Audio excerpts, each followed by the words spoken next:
The text that we have that probably came from him is, "You have heard that it was said that those in ancient times, you shall not murder, and whoever murders shall be liable to judgment.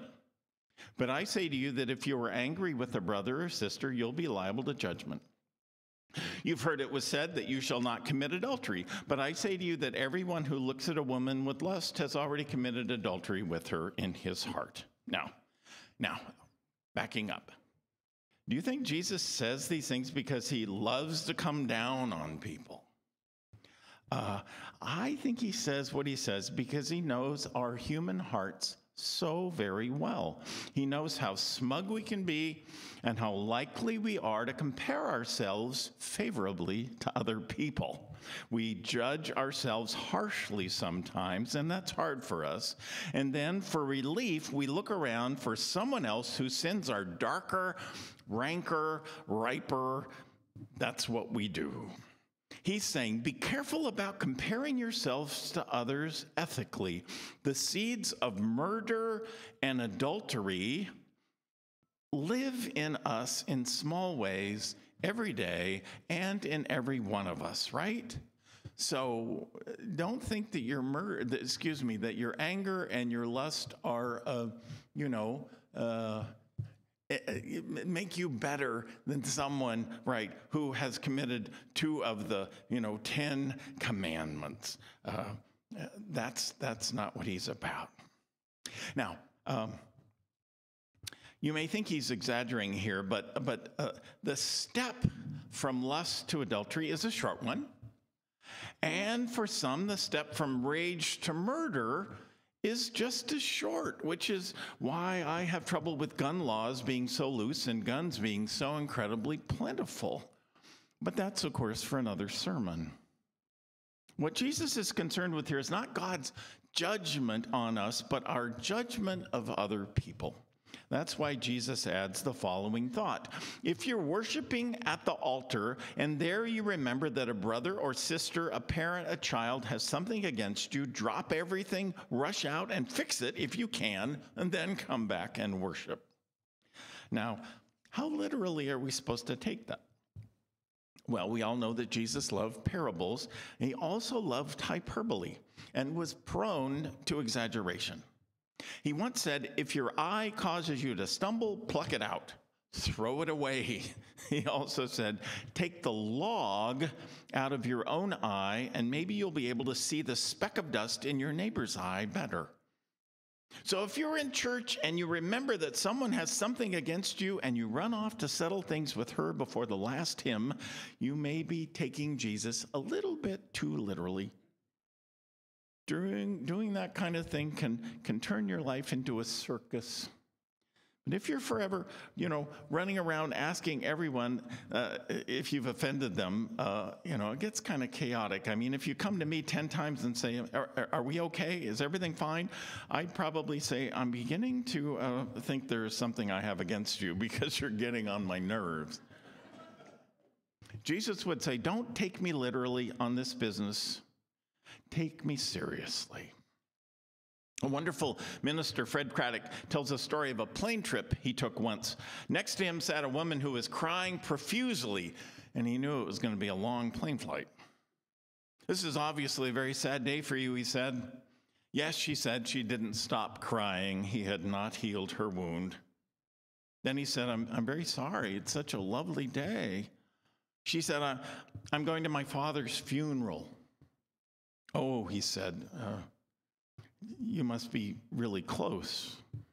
And she said, no, on the contrary, I've not written, nor have I called him, nor have I spoken to my father in 17 years. In fact, the last time I was in his home, I slammed out of his house, and as I left his house, the last thing I said to my father was, go to hell. 17 years ago. That was the last thing I said to him, and now he's gone. I remember a 90-year-old woman who attended the first church I ever pastored, and I remember a sadness about her that I could not identify, but which she always seemed to carry with her. One day when we'd known each other a good long time, she confessed something to me. She said that back in 1918, she had said something to her stepfather that she couldn't even repeat to me. She said that a day had not gone by when she hadn't felt a dagger in her heart because of what she had said. 70 years carrying an open wound. I don't think that's a rarity either. And it is amazing the burdens a lot of people carry with them. Father Richard Rohr was once asked if there was any one thing he had learned categorically in his years as a monk living with other monks. He said what he had learned was that, quote, all of us are deeply wounded at the core. I think that's true of a lot of people. So with that, I want to close this homily. Homily means short sermon, right? We're here for the music today. I want to close this with a short reflection on a topic that, needs to be brought up from time to time. And that is what we almost started the service with, the passing of the peace. Now, I know that some of you would rather be strapped to the ground and eaten by fire ants than participate in the passing of the peace. For some of you, it feels like open season on introverts, right? For the rest of you, it's no big deal. You just look around, you say peace or peace of Christ be with you, no big deal. Well, we all need to remember what it's about. It is not just saying hi. Nothing wrong with saying hi during the passing of the peace. Sometimes that just feels right. But there is a special dimension to it, a spiritual dimension that we shouldn't ignore. I mean, here's the deal. It isn't our own peace that we offer one another. It's the peace Jesus offered everyone with no conditions, friends and enemies alike. That's good news.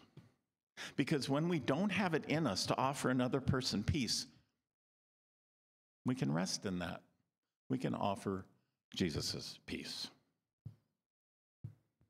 So the passing of the peace is, a ritualistic reminder that we shouldn't wait until it's too late to reconcile or bless those in the world that need peace from us. Jesus' words about coming to the altar and remembering someone we aren't right with are meant, to plant a seed in us. Well, I want to close with a simple example that we might take with us and remember about this very thing. Just 3 days before he died, former Vice President and now Senator Hubert Humphrey put in a phone call to his friend Jesse Jackson. He wanted to say a loving goodbye. Humphrey had been suffering with a recurrence of cancer. Humphrey had been also among the earliest white supporters of civil rights legislation. He spoke in favor of it at the 1948 Democratic Convention, in fact, and that's often forgotten. Well, Jesse Jackson was touched deeply and wanted to know who else Hubert Humphrey was calling with his last warm wishes. And Humphrey told Jesse Jackson that he had just gotten off the phone with Richard Nixon. Jesse Jackson was surprised, knowing the enmity that had been between those two for years and years. Humphrey said that knowing he was in his last days, he didn't want to die with any ill will at all on his chest. He was moved that Nixon received the gesture of his call warmly and gratefully. Both men had learned a lot about what was truly important in life as they were saying their goodbyes. Humphrey told Jackson that the most important thing people should do in their last days was to forgive one another and redeem one another so that both could move on in peace. Something we all need, right? The peace of Jesus. So, back to the beginning of this. If you're looking for fire from God, it comes from Beethoven, right? Not from hell. That's my word, and I'm sticking to it.